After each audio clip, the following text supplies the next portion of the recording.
दाभोळीसारखं विमानतळ असताना मोपाला विमानतळ झालेलं आहे आणि आमच्याकडे सिंधुदुर्गामध्ये बॅरिस्टर नाथप विमानतळासारखं चिपी विमानतळ साकारलेलं असताना आणि तिथं चालू असलेलं विमान हे पूर्ण म्हणजे आम्हाला जी माहिती मिळाली ती सगळ्यात जास्ती 1 क्रमांकाचं भारमान हे या आमच्या बॅरिस्टर नाथप चिपी विमानतळावरती मिळत आहे.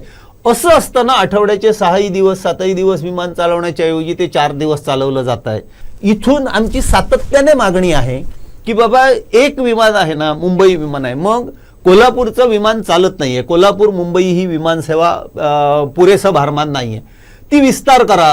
चिपी कोल्हापूर मुंबई. अगदी बरोबर. कारण काय आहे तर तिथं मुंबईमध्ये सांगितलं काय जातं की मुंबई विमानतळावरती आता अधिकची विमानं उतरायला आणि उडायला जागा नाही, ह्या विस्तार करा, नाहीतरी तुमची ती चालत नाही. लोक इथून कोल्हापूरलाही 2-2.5 हजार रुपये सहज जातील.